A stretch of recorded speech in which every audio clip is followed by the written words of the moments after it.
El silencio de la víbora, el mundo se redujo a un único y aterrador sonido. El clic seco de un interruptor de plástico cediendo bajo la presión de un dedo manicurado, en la penumbra aséptica de la H. Inmediatamente después, el zumbido rítmico y reconfortante de la bomba de infusión, el aparato que regulaba el flujo de mi medicación y me mantenía estable, murió. El silencio que siguió fue repentino, absoluto y pesado, como si todo el oxígeno hubiera sido succionado de la estancia en un solo segundo. No hubo alarmas estridentes, ni luces rojas girando en el pasillo, solo esa quietud densa y maligna. Mantuve los ojos cerrados, una disciplina que había perfeccionado a lo largo de décadas de negociaciones corporativas hostiles, pero mis otros sentidos estaban en alerta max, vibrando con una intensidad dolorosa. Podía olerla, no el olor a desinfectante y alcohol que impregnaba las paredes del hospital, sino el aroma dulzón y costoso de su perfume Midnight Rose, una fragancia que siempre me había parecido demasiado agresiva para una mujer que fingía tanta dulzura. Sentí el desplazamiento del aire cuando se inclinó sobre mí en Clara, mi nuera. Estaba allí, a centímetros de mi rostro. Podía escuchar su respiración, no agitada por el miedo o el remordimiento, sino superficial y rápida, cargada con la adrenalina de la oportunidad. Ella creía que el sedante me tenía sumergida en un abismo químico, flotando en la inconsciencia. Subestimaba mi resistencia metabólica, del mismo modo que había subestimado mi inteligencia desde el día en que cruzó el umbral de mi casa. Sentí el roce de la tela de su blusa de seda cuando extendió el brazo. Sus dedos, fríos y decididos, tantearon la superficie de mi mesita de noche. No buscaba verificar mi temperatura, ni acomodar mi almohada. Buscaba mi teléfono móvil. Buscaba la llave digital de mi vida, de mis cuentas, de todo lo que yo había construido con sangre y sacrificio. Lo que Clara no sabía, mientras sus dedos codiciosos rozaban la pantalla fría de mi dispositivo, era que en la esquina superior del techo, camuflado dentro de la carcasa de un detector de humo falso que yo misma había mandado instalar días atrás, un pequeño punto de lente negra observaba, un ojo que nunca parpadeaba, grabando en alta definición cada segundo de su traición, cada gesto de su vileza. Ella pensaba que estaba cometiendo el crimen perfecto en la oscuridad, pero en realidad estaba protagonizando su propia caída. Pero para comprender la magnitud de este acto, para entender cómo una familia puede pudrirse hasta el punto en que una mujer intenta desconectar el soporte vital de su suegra un martes por la noche mientras la lluvia golpea los cristales, es inútil mirar solo este momento. El veneno no se inyectó esta noche. La infección comenzó mucho antes. Es necesario rebobinarla. Esto no empezó en un hospital. Esto comenzó hace 3 años, bajo la luz dorada y engañosa de una tarde de verano, el día en que mi hijo Marcos trajo a casa a la mujer que terminaría intentando destruirme. Yo soy Elena, tengo 65 años, y la vida ha esculpido en mi rostro las líneas duras de quien ha tenido que ser su propio escudo y su propia espada. Tengo el cabello completamente blanco, un blanco que no intento ocultar con tinte, porque cada cana es un trofeo de una batalla sobrevivada. Durante 40 años fui auditora forense para uno de los conglomerados bancarios más grandes del país. Mi trabajo no consistía simplemente en revisar números. Mi trabajo era cazar mentirosos. Me pagaban por encontrar la discrepancia infinitesimal en un balance de 1000 páginas. El único hilo suelto que Altair Ardiel desmoronaba imperios de fraude. Aprendí a leer a las personas mejor que a los libros de contabilidad. Aprendí que una sonrisa demasiado amplia suele ocultar dientes afilados y que el exceso de amabilidad es a menudo el disfraz favorito de la traición. Esa desconfianza profesional me salvó la carrera muchas veces, pero me costó la calidez en mi vida personal. Me volví fría, calculadora, una fortaleza inexpugnable, o eso creía yo, hasta que la soledad de la viudez y la preocupación por mi único hijo, Marcos, agrietaron mis muros. Marcos es mi talón de Aquiles. Es un hombre bueno, con el corazón de su padre, lleno de una nobleza ingenua que el mundo moderno tiende a devorar. Marcos ve lo mejor en las personas. Yo veo lo que ocultan. Cuando su padre murió hace 10 años, dejándonos una herencia considerable y un vacío inmenso, Marcos se convirtió en mi única prioridad. Quería protegerlo, asegurar su futuro, pero hay una cosa que ninguna madre puede proteger a su hijo, Anne, de quien elige amar. Recuerdo el primer almuerzo de presentación. Clara entró en mi comedor con la seguridad de quien ha ensayado su entrada. Era hermosa, sin duda, con esa belleza pulida y moderna que requiere horas de mantenimiento y mucho dinero. Pero mientras Marcos la miraba con adoración absoluta, yo noté los detalles. Noté cómo sus ojos escanearon la habitación, no para apreciar la decoración, sino para tasarla. Sus pupilas se dilataron al ver la cubertería de plata, el candelabro de cristal, los cuadros en las paredes. No vio un hogar. Tiene una casa preciosa, Elena, dijo, con una voz que goteaba miel. Marcos me ha contado que vive usted sola aquí, debe ser. Mucho trabajo para una sola persona, ¿no? Esa fue la primera estocada sutil velada. La insinuación de que yo sobraba en mi propio espacio, de que mi tiempo y mi capacidad para gestionar mi patrimonio estaban caducando. Me las arreglo perfectamente. Gracias, respondí, cortando el solomillo con precisión quirúrgica. Tengo ayuda doméstica y mi mente está más afilada que nunca. Clara sonrió, pero la sonrisa no llegó a sus ojos, por supuesto. Solo lo decía por preocupación. A veces, a cierta edad, es mejor simplificar, disfrutar de la vida sin ataduras materiales, simplificar. En el diccionario de Clara, esa palabra significaba liquidar activos y entregar el efectivo. Marcos, bendito sea, no percibió la tensión. Él estaba feliz de que las dos mujeres de su vida estuvieran finalmente en la misma mesa. No sabía que estaba sentando a un lobo a cenar con un sabueso viejo. Durante los 2 años siguientes, la estrategia de Clara fue de desgaste lento. Se casaron en una boda ostentosa que pagué yo casi en su totalidad, porque Clara insistió en que era el día más importante de su vida y que sus padres, convenientemente ausentes y con problemas financieros vagos, no podían contribuir. Acepté por Marco, quería verlo feliz. Pero después de la luna de miel, la dinámica cambió. Clara convenció a Marcos para invertir sus ahorros en un negocio de diseño de interior. Clara's Vision lo llamó. Al principio, todo eran promesas y proyectos brillantes, pero como auditora, yo veía las grietas. Clara no tenía disciplina laboral. Tenía gusto caro, sí, pero carecía de la ética del trabajo necesaria para levantar una empresa. Los almuerzos de negocios eran en realidad reuniones sociales con amigas. Los viajes de prospección eran vacaciones encubiertas en hoteles de 5 estrellas. Cuando el dinero de Marcos empezó a escasear, los ojos de Clara se volvieron hacia la reserva a yo. Empezaron las peticiones pequeñas, un préstamo para cubrir un desfase de caja, un adelanto para un proveedor. Yo accedía, siempre con un contrato firmado, lo cual a Clara le enfurecía, aunque lo disimulaba con bromas sobre mi obsesión por los papeles. Pero hace 6 meses, la situación se volvió crítica, y con la crisis, la máscara de Clara empezó a resbalar. Empecé a notar que cosas desaparecían de mi casa cuando ellos venían a visitarme los domingos. Un broche de zafiros que había pertenecido a mi madre, una colección de monedas antiguas, pequeños objetos de valor fáciles de guardar en un bolso. Al principio pensé que podía ser yo. La vejez es un fantasma que nos acecha a todos, y el miedo al deterioro cognitivo es real. Clara capitalizó ese miedo con una maestría cruel. Elena, ¿otra vez perdiste las llaves?, decía con voz condescendiente frente a Marcos. El otro día olvidaste dónde dejaste el bolso. Marcos, amor, creo que deberíamos pedir cita con un neurólogo para tu madre. Estos olvidos son preocupantes. Era luz de gas, de manual. Escondía mis cosas. Me veía buscarlas desesperadamente, y luego las hacía aparecer en lugares absurdos, en las llaves en el congelador, el monedero en la basura del baño. Quería convencerme y convencer a Marco de que yo estaba perdiendo la cabeza. Si lograba declararme incapaz, si lograba obtener una tutela legal sobre mí, tendría acceso a todo. Pero cometió un error fatal.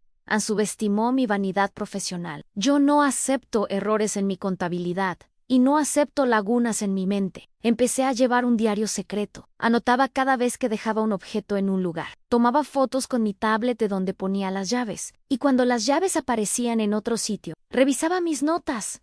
Yo no estaba loca. Alguien me estaba moviendo las piezas del tablero. La confirmación llegó hace 3 semanas, un martes por la tarde. Había salido a reunirme con un antiguo contacto, un investigador privado llamado Roberto, un hombre que me debía varios favores de mis tiempos en la banca. Le pedí que investigara las finanzas de Clara's Vision y las cuentas personales de mi nuera. Roberto Un hombre de pocas palabras y mucha eficiencia me entregó un sobre Manila en una cafetería del centro. Lo que leí en ese informe me heló la sangre más que cualquier invierno. Clara no solo estaba en bancarrota, estaba endeudada con prestamistas no oficiales en deudas de juego, póker online y apuestas deportivas. Había perdido todo el capital de Marco y debía cantidades astronómicas a gente peligrosa. El plazo para pagar una suma considerable vencía en 10 días. Entendí entonces la urgencia en sus ojos. Entendí por qué su paciencia con mi demencia se había agotado.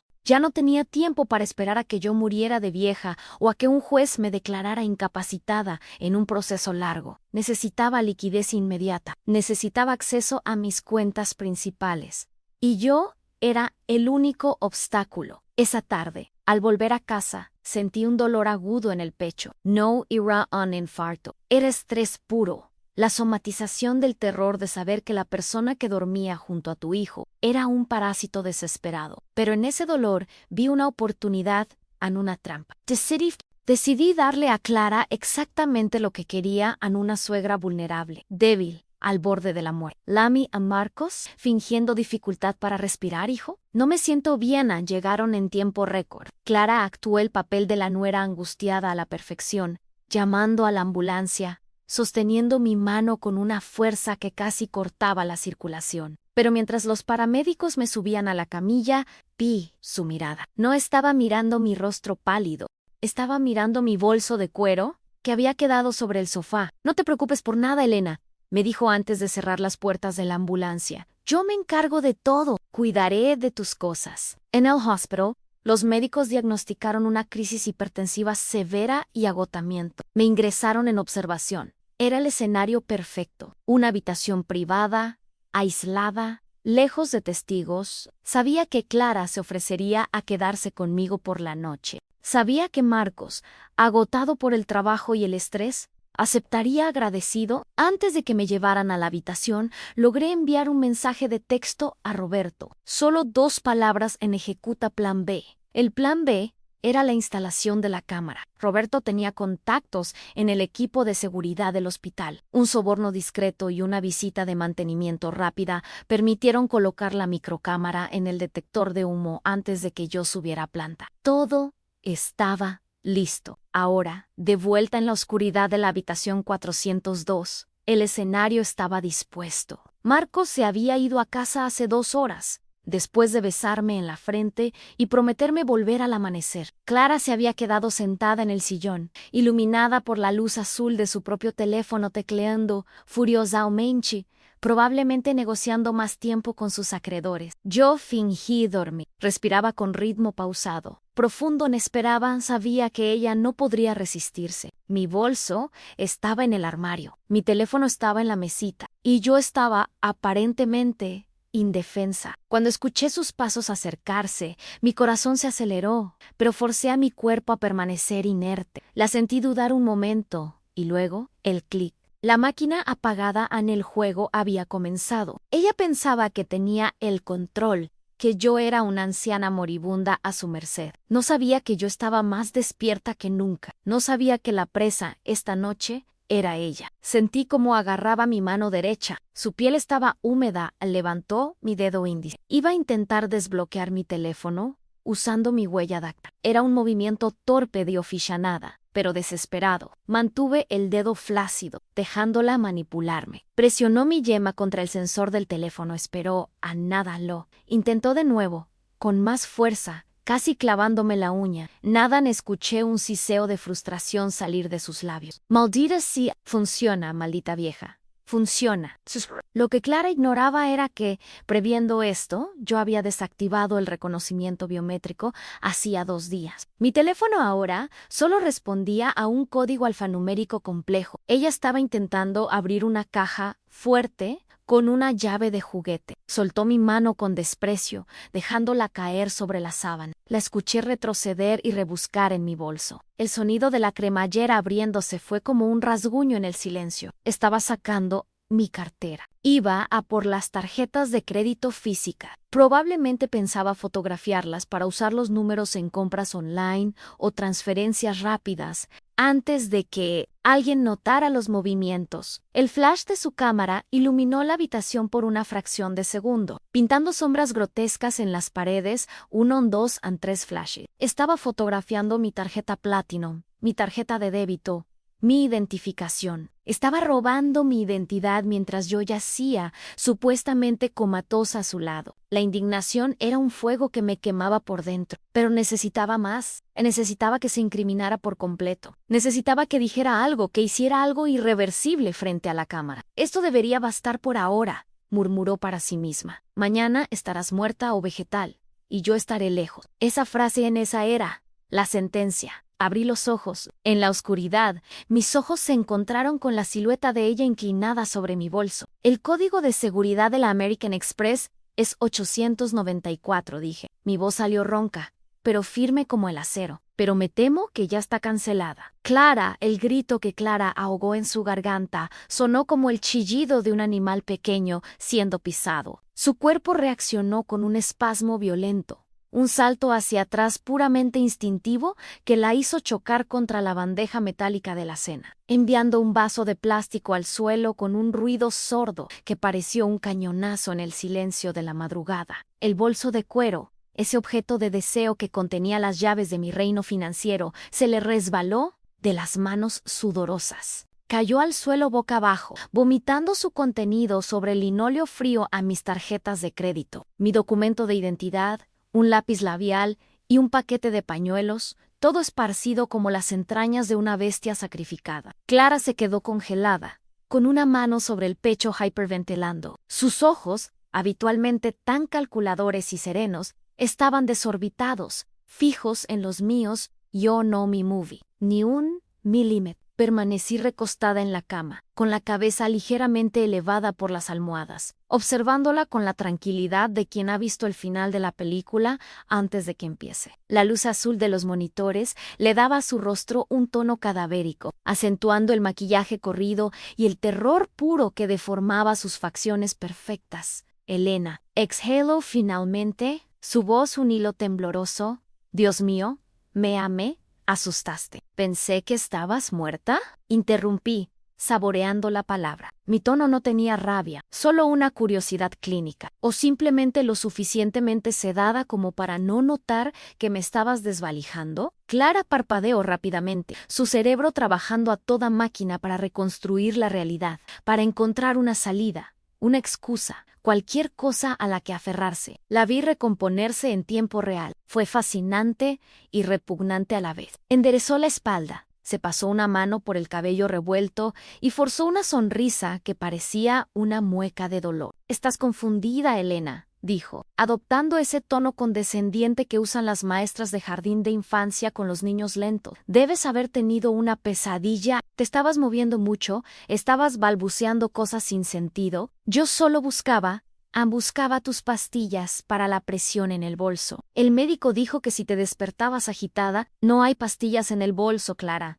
dije suavemente. «Las tiene la enfermera. Y mi presión arterial estaba perfectamente estable hasta que decidiste apagar la bomba de infusión». Señaló la máquina con un gesto vago, su mano temblando ligeramente. La máquina estaba haciendo un ruido extraño, un pitido. «Pensé que te molestaba. Solo quería apagar el sonido para que descansaras mejor». «Todo esto es un malentendido. Elena, estás bajo el efecto de muchos medicamentos. Mañana, cuando estés lúcida, te reirás de esto». Me senté lentamente en la cama. El movimiento me costó. No todo mi estado era fingido, la edad y el estrés pesaban, pero la adrenalina de la casa me sostenía. «Déjame contarte una historia, Clara, una historia sobre lucidez». Clara dio un paso atrás, chocando con el sillón. Se dio cuenta de que la puerta estaba detrás de ella, pero algo en mi mirada la mantuvo anclada al sitio. «Para entender lo lúcida que estoy», continué, sin apartar la vista de ella, «tenemos que volver al martes pasado, a las 3 de la tarde. Cafetería El Molino, en la calle Serrano. ¿Te suena?». La mención del lugar hizo que sus pupilas se contrajeran. «No sé de qué hablas». Josian estaba allí, bueno, no yo físicamente, pero sí mis ojos. Roberto, mi investigador privado, estaba sentado 2 mesas más atrás de la tuya. Llevaba una gorra gris y estaba leyendo un periódico deportivo. Un cliché, lo sé, pero efectivo. Empecé a narrar con detalle, disfrutando de cada palabra como si fuera un golpe físico. Te reuniste con un hombre, un tal señor Vargas. No es un banquero, ¿verdad, Clara? Los banqueros no llevan cadenas de oro tan gruesas, ni se reúnen en cafeterías de segunda categoría para discutir tasas de interés del 30% mensual. Roberto grabó la conversación. Tienes una deuda de juego de 300,000 euros, póker online, tragaperras virtuales y unas cuantas inversiones desastrosas en criptomonedas que prometían hacerte millonaria de la noche a la mañana. Clara abrió la boca para protestar, pero levanté una mano, silenciándola. No he terminado. El señor Vargas te dio un ultimátum. Tienes hasta el viernes, es decir, pasado mañana. Si no pagas, dijeron que irían a por Marcos. Dijeron que accidentalmente podría tener un problema con los frenos de su coche. La mención de Marcos rompió algo en ella. La máscara de inocencia cayó al suelo y se hizo añicos, revelando la verdad fea y desnuda que había debajo. Su rostro se transformó. La dulzura desapareció, reemplazada por una desesperación rabiosa. «Tú no entiendes nada», gritó, olvidando susurrar. «Lo hice por nosotros. Quería darnos la vida que nos merecemos. Marcos trabaja como un esclavo y tú estás sentada sobre una fortuna, pudriéndote en esa mansión vacía. ¿Así que esto es caridad?», pregunté con ironía. «Robarle a tu suegra para pagar tus vicios es un acto de amor conyugal. «Es justicia», escupió ella, acercándose a la cama con los puños cerrados. La lluvia golpeaba con más fuerza contra el cristal, como si el cielo estuviera aplaudiendo su confesión. «Tú ya viviste tu vida, Elena, tuviste tus viajes, tus lujos, tu carrera. ¿Qué te queda? ¿10 años? 15 si tienes suerte. Nosotros tenemos toda la vida por delante. Necesitamos ese dinero ahora, no cuando decidas morirte. Y por eso decidiste acelerar el proceso». Concluí: apagar la máquina. Causar un fallo cardíaco o un ictus por descompensación. Una muerte natural, triste pero esperada en una mujer de mi edad. Y luego, como la viuda afligida de mi único hijo, administrarías la herencia. Clara se pasó las manos por la cara, riendo histéricamente. Era un sonido hueco, sin alegría. «No iba a matarte, no directamente en solo. Necesitaba que estuvieras fuera de juego un tiempo. Necesitaba acceder a las cuentas. Hacer las transferencias a Vargas no espera. Si no el apango, matará a Marco. ¿Entiendes eso, vieja egoísta? Si no robo tu dinero, tu hijo Muir, estoy tratando de salvarle la vida». «No, Clara», dije, sintiendo una tristeza infinita por la ceguera de mí. «Estás tratando de salvar tu propio pellejo. Si realmente amaras a Marcos, habrías venido a mí, habrías contado la verdad. Habríamos buscado una solución legal. Habríamos ido a la policía. Pero no, tu orgullo y tu codicia son más grandes que tu amor. Preferiste robarme y arriesgarte a matarme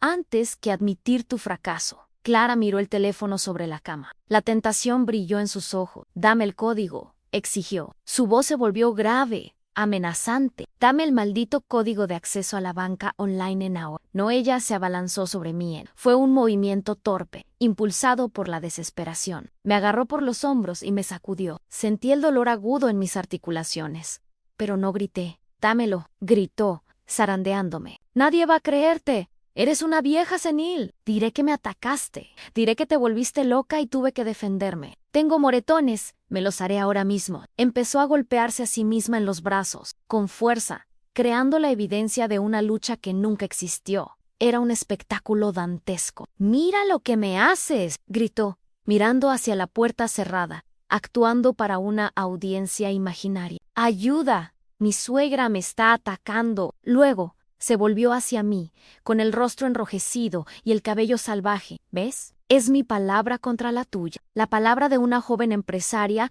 preocupada contra la de una anciana enferma y paranoica que olvida dónde pone las llaves. ¿A quién crees que creerán los médicos? ¿A quién creerá Marcos? Elena, a ti solo te tolera por lástima». Esas palabras dolieron más que cualquier golpe físico, porque contenían una pizca de ese miedo que todas las madres tienen, el miedo a ser irrelevantes, a ser una carga. Pero yo sabía algo que Clara no sabía. Yo sabía dónde estaba la lealtad de Marcos cuando se enfrentaba a la verdad innegable. «Tienes razón en una cosa, Clara», recuperando el aliento. «Es tu palabra contra la mía. O al menos, eso sería cierto si estuviéramos en 1990. Me incliné hacia adelante, ignorando el dolor en mi pecho. Pero olvidaste la primera regla de la auditoría: a nunca asumas que el sistema no te está vigilando. Clara se detuvo, confundida por mi cambio de tono. ¿De qué hablas? Hablo de los detalles. Hablo de que nunca te preguntaste por qué insistí tanto en traer ese arreglo floral tan espantoso que está en la esquina. ¿O por qué elegí esta habitación específica, la 402, que casualmente tiene una vista perfecta desde el edificio de enfrente, donde mi socio Roberto tiene una cámara con teleobjetivo apuntando a esta ventana desde hace 6 horas? Esa es solo la copia de seguridad. Señalé con la barbilla hacia arriba, hacia la esquina del techo, justo encima de la puerta. El detector de humo en Miralón Clara giró la cabeza lentamente, como si el cuello le pesara toneladas. Miró el pequeño dispositivo de plástico blanco en el techo. Un punto rollo, minúsculo, casi invisible, parpadeaba en su interior. No era el parpadeo lento de un sensor de humo, era el parpadeo rápido de la grabación de datos. Esa cámara transmite en vivo a un servidor en la nube, expliqué con frialdad. Y también transmite una aplicación en la tablet de Marcos. El color drenó del rostro de Clara tan rápido que temí que se desmayara. ¿Marcos? Le envié un mensaje automático hace 30 minutos, cuando el sensor de movimiento detectó que te levantabas de la silla. El mensaje decía: mira ahora. Clara retrocedió, tropezando con sus propios pies. No en él. Estaba durmiendo. No lo ha visto. Marcos nunca duerme cuando estoy en el hospital, dije suavemente. Se queda despierto esperando noticias. Ha visto todo. Clara no ha visto cómo apagaste la máquina. Ha visto cómo robaste las tarjetas. Ha escuchado cómo confesabas tu deuda con Vargas. Ha escuchado cómo amenazabas con golpearte para incriminarme. El silencio volvió a la habitación, pero ahora era diferente. Ya no era el silencio de la tensión. Era el silencio de la tumba. Clara miró la puerta cerrada de la habitación como si fuera la puerta de una celda. Entonces, la puerta se abrió. No, entró de golpe. Se abrió despacio, con una pesadez terrible. Marcos estaba allí. Llevaba la misma ropa con la que se había ido horas antes. Arrugada, tenía el rostro bañado en lágrimas, pero su expresión no era de tristeza. Era de una devastación absoluta. La cara de un hombre que acaba de ver morir su mundo. En su mano derecha sostenía una tablet. En la pantalla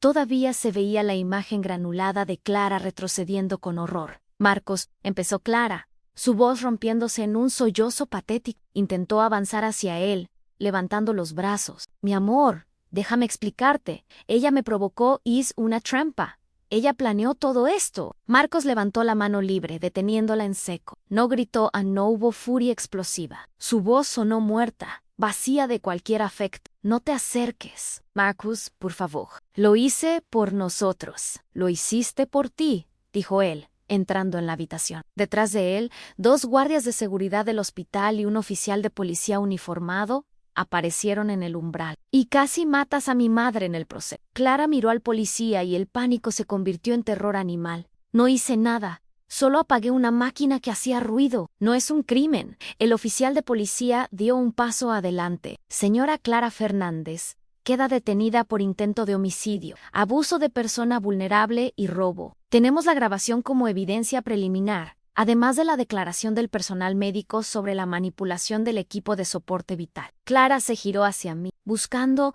¿Qué? ¿Misericordia? ¿Perdón? Elena, dile que no es verdad. Dile que solo estábamos discutiendo. Soy la madre de tus futuros nietos. Me acomodé en la almohada, sintiendo cómo la adrenalina comenzaba a desvanecerse, dejándome exhausta. No tienes hijos, Clara, dije con voz cansada. Y después de esta noche, dudo mucho que Marcos quiera tenerlos contigo. Y en cuanto a mí, yo no negocio con terroristas, y mucho menos con traidores. El oficial la tomó del brazo. Clara comenzó a gritar.